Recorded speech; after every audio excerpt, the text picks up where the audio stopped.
और घर बैठे बनिए स्टार। सभी दर्शकों का स्वागत है और आपके साथ मैं हूं आसिफ खान। हम अगले 20 मिनट में आपको देश दुनिया की 20 ऐसी खबरें दिखाने वाले हैं जो इस वक्त न केवल सुर्खियों में है बल्कि दिलचस्प और अहम भी है। तो शुरू करते हैं 20 मिनट में 20 खबरों का सिलसिला। सबसे पहले देखते हैं राजस्थान की कौन कौन सी खबरें इस वक्त अहम है।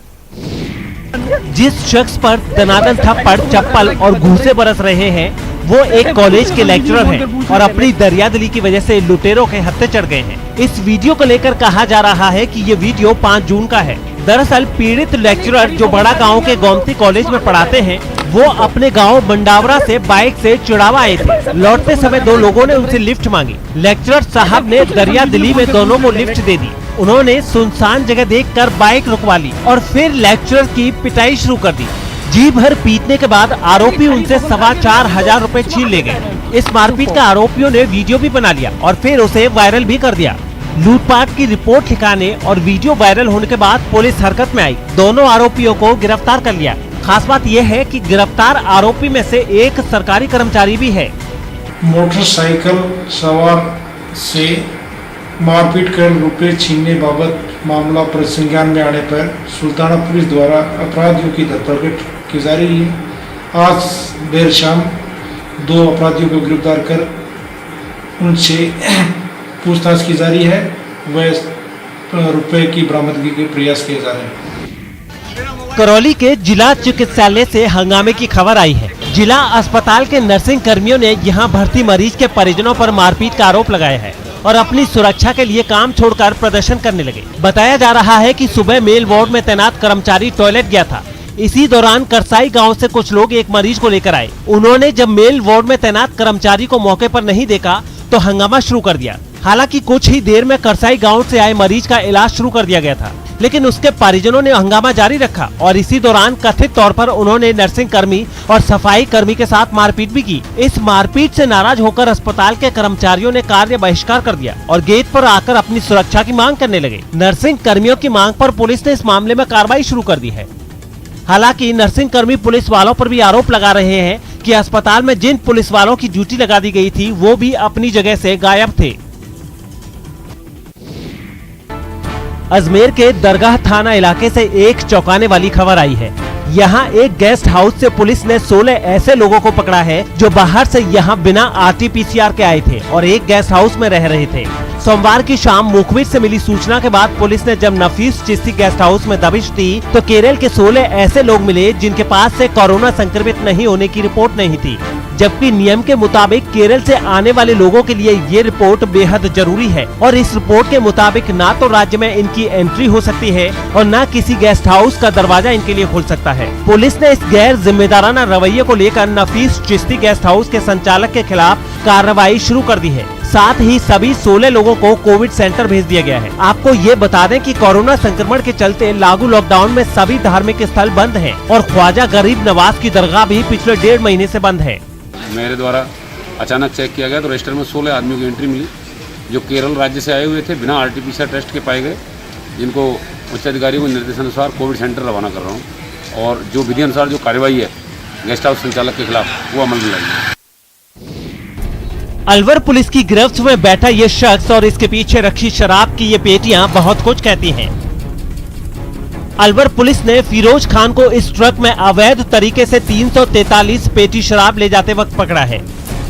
अलवर पुलिस का कहना है कि सोमवार की देर रात उन्हें सूचना मिली थी कि हरियाणा से गुजरात जा रही एक ट्रक में अवैध शराब लोड की गई है। इस सूचना पर बहरौल पुलिस ने गुत्ती फ्लाईओवर के पास नाकेबंदी कर जांच शुरू कर दी। उसी दौरान इस ट्रक में भूसी के कट्टों के नीचे छुपाकर रखी गई शराब की 343 पेटियां मिली। पुलिस ने अवैध शराब समेत ट्रक को जब्त कर लिया है और इसके ड्राइवर को भी गिरफ्तार कर लिया है। पुलिस का कहना है कि हरियाणा से ये शराब गुजरात ले जाई जा रही थी, जिसकी कीमत करीब 10 लाख रुपए है। बोरियों को खंगाल के देखा तो उसके नीचे शराब की पेटियां थी, जो सारी की सारी हरियाणा निर्मित हैं, जो विभिन्न ब्रांड की हैं। कुल 343 पेटियां हैं। ड्राइवर गाड़ी में था जिसको गिरफ्तार कर लिया गया और अनुमानित कीमत तो अभी 10 लाख के आसपास इसकी होनी चाहिए।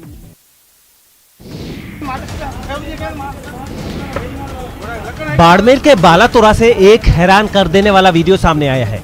इस वीडियो में पुलिस वाले सब्जी वाले से पैसे लेते नजर आ रहे हैं। न्यूज 18 इस वीडियो की पुष्टि तो नहीं करता, लेकिन इस वीडियो में जो कुछ नजर आ रहा है, इसे लेकर जो जानकारी मिली है वो हैरान कर देने वाली है। वीडियो में साफ नजर आ रहा है कि ट्रैफिक पुलिस वाले सब्जी वाले से पैसे ले रहे हैं। ये वीडियो 4 जून का बताया जा रहा है। इस वीडियो को लेकर ये भी कहा जा रहा है कि बालातोरा के एसपी नितेश आर्य आरोपी उपाधीक्षक धनपुल मीणा और सब्जी वाले से पूछताछ भी कर चुके हैं। इस पूछताछ के दौरान आरोपी पुलिस वाले का कहना है कि उन्होंने सब्जी वाले का चालान काटा था और वो उसी के पैसे ले रहे थे। इसी दौरान किसी ने वीडियो बना लिया। सब्जी वाले ने भी चालान की बात कही है, लेकिन अभी इस वीडियो की सच्चाई को लेकर जाँच चल रही है।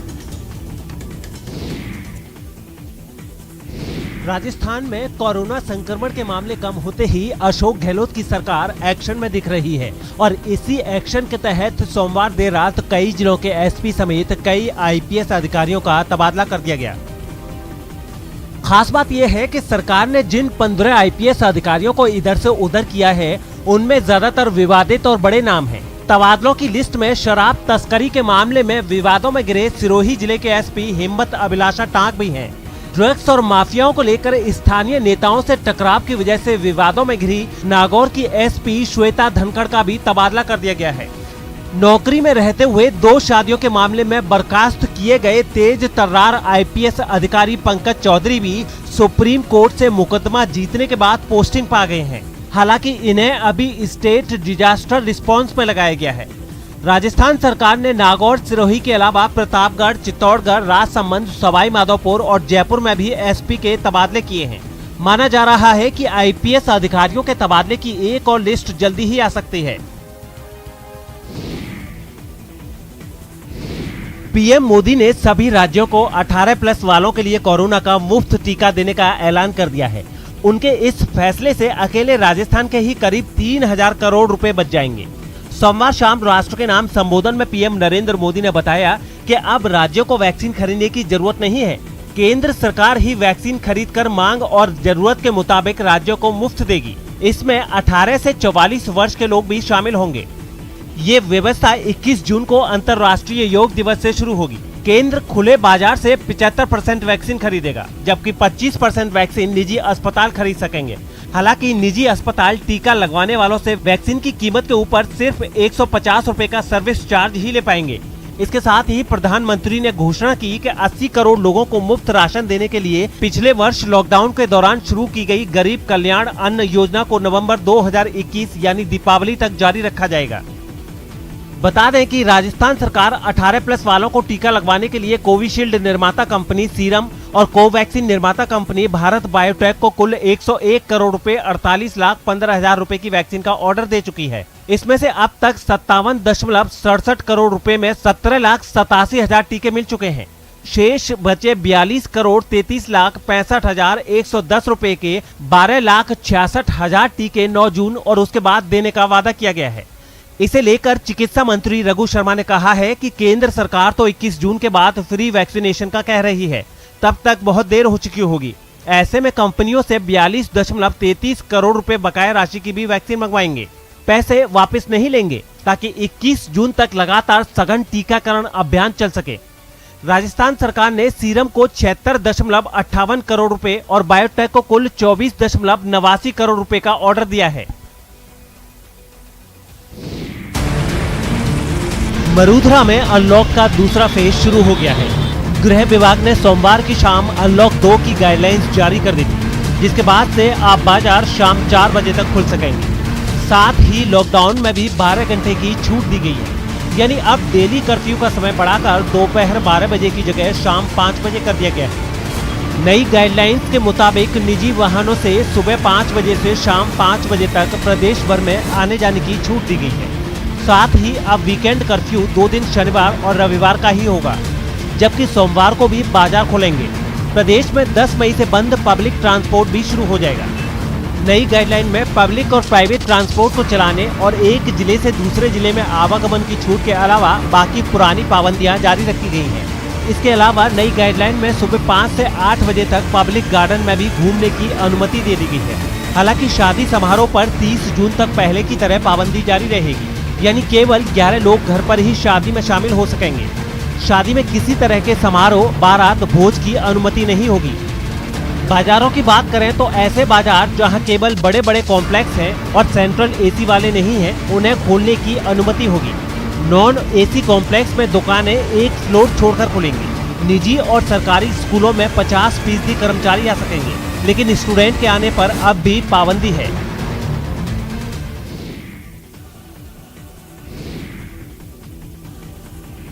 नेशनल टाइगर कंजर्वेशन अथॉरिटी यानी एनटीसीए ने राजस्थान समेत देश के सभी टाइगर रिजर्व को टूरिज्म एक्टिविटी के लिए बंद करने का फैसला किया है।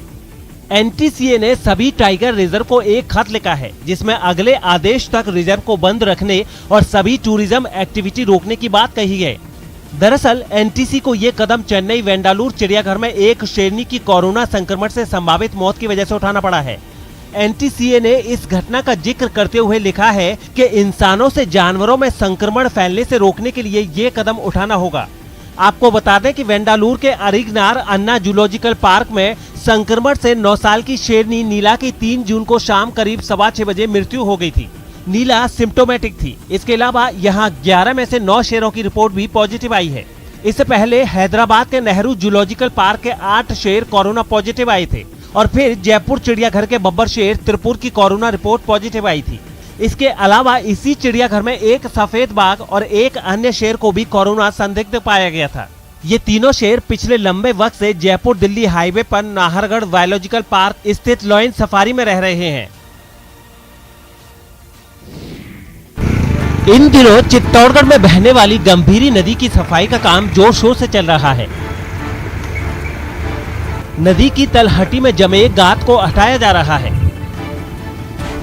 साथ ही नदी में जहां जहां कचरा जमा है उसे ट्रैक्टर ट्रॉली की मदद से नदी से बाहर निकाला जा रहा है। नदी की ये सफाई मानसून की आहट को देखते हुए शुरू की गई है।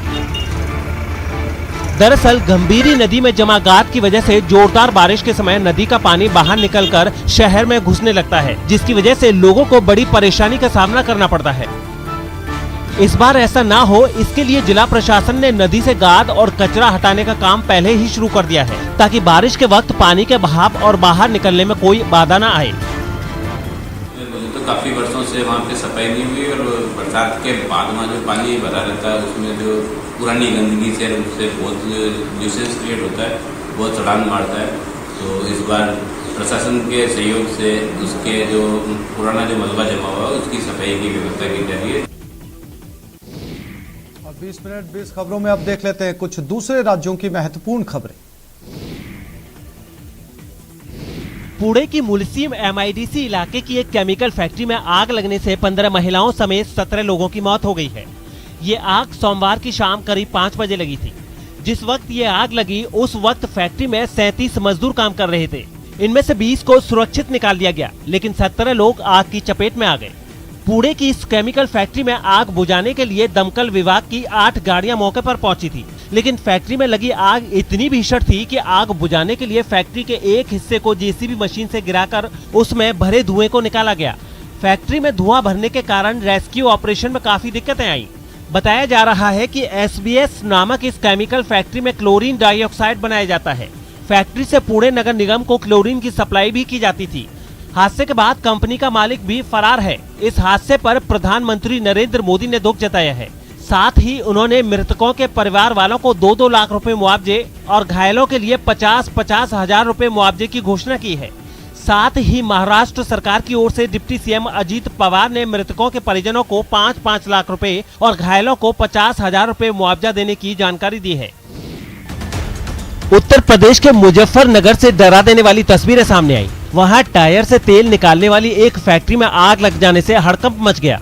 बताया गया है कि तेल लीक होने की वजह से यह हादसा हुआ, जिससे फैक्ट्री का एक हिस्सा अचानक आग की लपटों में गिर गया। देखते ही देखते उसके आसपास धुएं का गुबार फैलने लगा। ये देखकर वहां अफरा तफरी मच गई। फैक्ट्री के कर्मचारियों ने इस हादसे की जानकारी तुरंत प्रशासन को दी, जिसके बाद वहां पहुंचे दमकल कर्मियों ने आग बुझाने का काम शुरू कर दिया। 2 घंटे में आग पर काबू पा गया। वो कोई चोट चपेट नहीं है, कोई जनहानि नहीं है। फायर ब्रिगेड के लोगों ने आग को फैलने से तो बचा लिया, लेकिन इसके बुझने तक फैक्ट्री को लाखों रुपए का नुकसान हो चुका था। उत्तर प्रदेश के बुलंदशहर से हैरान करने वाली खबर सामने आई है। यहाँ प्रॉपर्टी के विवाद में दो पक्ष आपस में ही भिड़ गए। बताया गया है कि मारपीट के दौरान वहां फायरिंग भी हुई और दोनों पक्षों के लोगों को देखकर ऐसा लगा मानो वो एक दूसरे की जान लेकर ही रहेंगे। उनके बीच काफी देर तक मारपीट जारी रही। नौबत यहां तक आ गई कि उनमें कई लोगों ने एक दूसरे पर लाठियां बरसानी शुरू कर दी। इतनी बेरहमी से उन्होंने एक दूसरे को पीटा कि दोनों पक्षों के कई लोग बुरी तरह से जख्मी हो गए। एक आदमी तो वहीं सड़क पर गिर गया, जिसे उसके एक साथी ने संभाला। बात करने इन्होंने हम पे हमला कर दिया, फायरिंग कर। जब बवाल हुआ वहां कुछ पुलिस वाले भी मौजूद दिखे जो इन लोगों को रोकने की कोशिश करते रहे, लेकिन उन्होंने उनकी एक नहीं सुनी। ऐसे हालात में वहां पुलिस की पूरी टीम पहुंची, जो हंगामे में शामिल कुछ लोगों को अपने साथ थाने ले गई। घटना के लिए विवाद के लिए दोषी है, उनको पुलिस ने हिरासत में ले लिया है। इस हंगामे के दौरान वहां जो लोग जुटे वो सिर्फ तमाशबीन बनकर सब कुछ देखते रहे। बाद में घायलों को इलाज के लिए अस्पताल ले जाया गया। हरियाणा के हिसार से दिल दहला देने वाला एक वीडियो सामने आया है। यहाँ बीच बाजार में एक लड़के की पीट कर हत्या कर दी गई। खास बात यह है कि इस वारदात का खौफनाक वीडियो वहां लगे सीसीटीवी कैमरे में रिकॉर्ड हो गया। इस वीडियो में 3 लड़के सड़क पर गिरे एक लड़के को बुरी तरह से पीटते दिखे। उसकी अधमरी हालत के बावजूद आरोपी ने उस पर ईंटों और कुर्सियों से हमला करना जारी रखा। इससे पहले एक हमलावर ने उसे बीच सड़क पर दबोच दिया और फिर उस पर चाकू से वार करने लगा। कुछ देर में ही वो लड़का घायल होकर सड़क पर गिर गया। इसके बाद बदमाश के 2 और साथी वहां पहुंच गए और फिर तीनों ही उसकी जान लेने के पीछे पड़ गए। इस खौफनाक हमले को देखकर आसपास के लोग वहां से भाग खड़े हुए। कोई भी मदद के लिए आगे नहीं आया। इस वारदात के बाद इलाके की पुलिस हरकत में आई और आरोपियों को जल्द पकड़ने का भरोसा दिया। कुछ सुराग मिले हैं उनके बारे में और रात को ही उनको अरेस्ट करेंगे। बताया गया है कि इससे पहले 31 मई को किसी बात पर दोनों के बीच विवाद हुआ था। लॉकडाउन में थोड़ी सी छूट मिलते ही दिल्ली और मुंबई में सड़कों पर ट्रैफिक रेंगता हुआ दिखने लगा। दोनों ही शहरों को धीरे धीरे अनलॉक करने की योजना बनाई गई है, लेकिन अनलॉक के दूसरे चरण की शुरुआत में ही दिल्ली के आईटीओ पर ट्रैफिक जाम हो गया। लॉक शुरू हुआ तो सड़कों पर ट्रैफिक जैम की समस्या भी नजर आने लग गई है। इस वक्त आईटीओ पर हम लोग मौजूद हैं, जहां पर आपको गाड़ियों की भीड़ नजर आएगी। सड़कों पर ट्रैफिक जाम का अंदेशा सरकार को पहले से ही था, इसीलिए इस चरण में आधी क्षमता के साथ मेट्रो को चलाने का फैसला भी लिया गया है। दिल्ली में भीड़ केवल सड़कों पर ही नहीं, मंडियों में भी दिखने लगी। सोशल डिस्टेंसिंग तो छोड़िए, लोग मास्क लगाना भी जरूरी नहीं समझ रहे। मास्क अभी भी मास्क लगाया ठीक से नहीं लगता, फायदा लूज हो जाता, उतर जाता नहीं। हालात मुंबई के भी कुछ अलग नहीं रहे। छूट मिलने की शुरुआत के साथ ही सड़कों पर भी ट्रैफिक की रफ्तार सुस्त पड़ने लगी। लोग लापरवाही ना बरतें, इसके लिए पुलिस ने चेकिंग अभियान भी सख्ती से चलाया। बिना वजह बाहर निकलकर घूमे ना, इसके लिए मुंबई पुलिस की तरफ से चेकिंग अभियान चलाया गया है। मुंबई में बड़ी संख्या में ऐसे लोगों पर कानूनी कार्रवाई की गई जो घरों से निकलने की ठोस वजह नहीं बता पाए। समुद्र के किनारे पेट्रोलिंग करने के लिए मुंबई पुलिस अब खास तरह की गाड़ियों का इस्तेमाल करेगी। ऑल टेरेन व्हीकल का मतलब है कि ये गाड़ी हर एक रास्ते पर चल सकती है, चाहे वो रेत हो या फिर कीचड़ हो या फिर दलदल हो या फिर जो नॉर्मल रोड होती है उस पर। ये all terrain vehicle Reliance foundation की तरफ से मुंबई पुलिस को दिए गए हैं, जिसे पुलिस को सौंपने के लिए गिरगांव चौपाटी पर एक कार्यक्रम भी रखा गया था। इस कार्यक्रम में सीएम उद्धव ठाकरे ने ऑल टेरेन व्हीकल को हरी झंडी दिखाई और झंडी दिखाते ही मंच के सामने से गाड़ियां चलती हुई दिखने लगी। साथ ही बैंड की धुन भी बजती रही।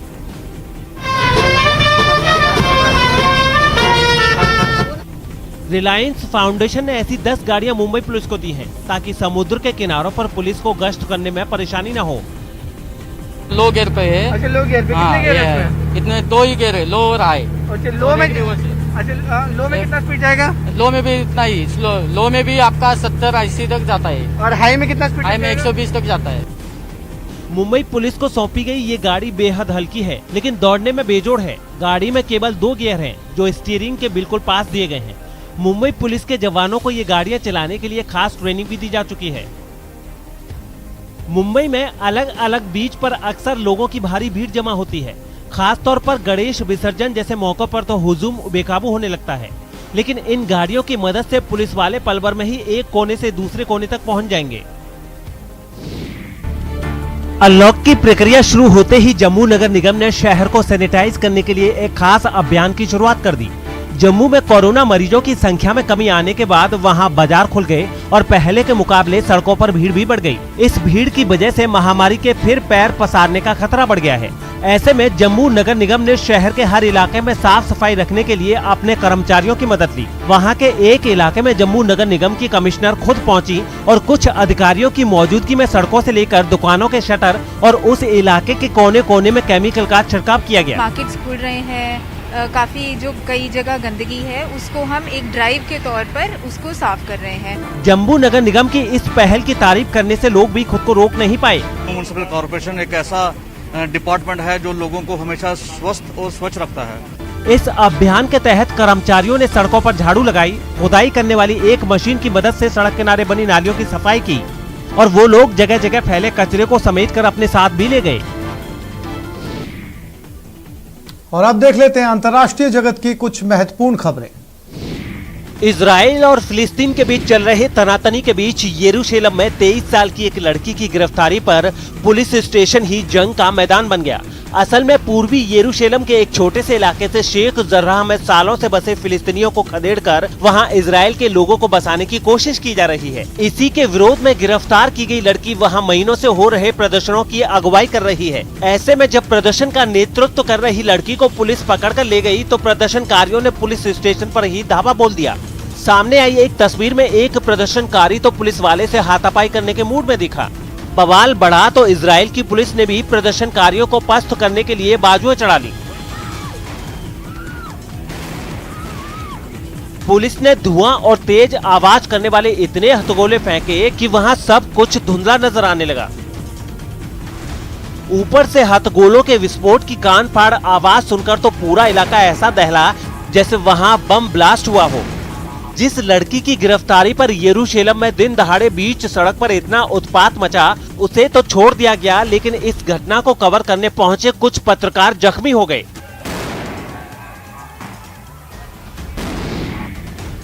ब्राजील के मनाउस से दिल दहला देने वाली तस्वीरें सामने आई हैं। वहां अपने साथी के मारे जाने पर सड़क पर लूटपाट मचाने वाले एक गिरोह ने जबरदस्त हंगामा कर दिया, जिससे इलाके में अफरा तफरी मच गई। इतना ही नहीं, इन लोगों ने एक गैस स्टेशन पर खड़ी एक बस को भी फूंक दिया। दमकल की टीम पानी की बौछार कर आग को बुझाने की कोशिश में लगी दिखी। बताया गया है कि इन लोगों ने वहां एक दो नहीं बल्कि 14 सरकारी बसों और पुलिस की 2 गाड़ियों को जला दिया। शहर की एक स्मारक के आसपास भी जले हुए टायर और कुछ मलबा बिखरा मिला। इतना ही नहीं, हंगामे के दौरान इस गैंग ने एक बैंक को भी नहीं छोड़ा, जिसकी तस्वीरें वहां हुई तोड़फोड़ और हिंसा की कहानी साफ बयां कर रही थी।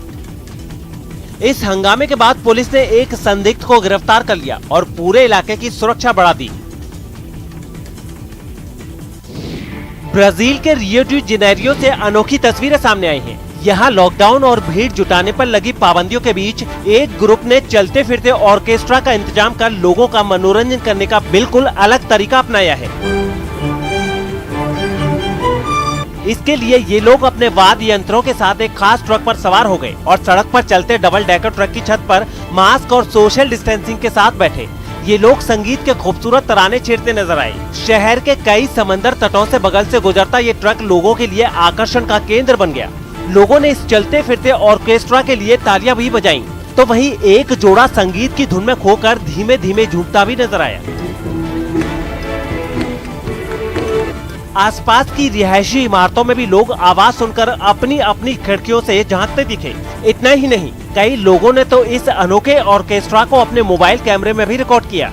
इस तरह कई दिनों से थिएटर से दूर चल रहे ऑर्केस्ट्रा को लोगों के सामने परफॉर्म करने का अच्छा मौका मिल गया। तो इसके शौकीन लोगों ने भी ऑर्केस्ट्रा के इस अलग अंदाज का खूब आनंद उठाया। तो इस बुलेटिन में फिलहाल इतना ही। नमस्कार।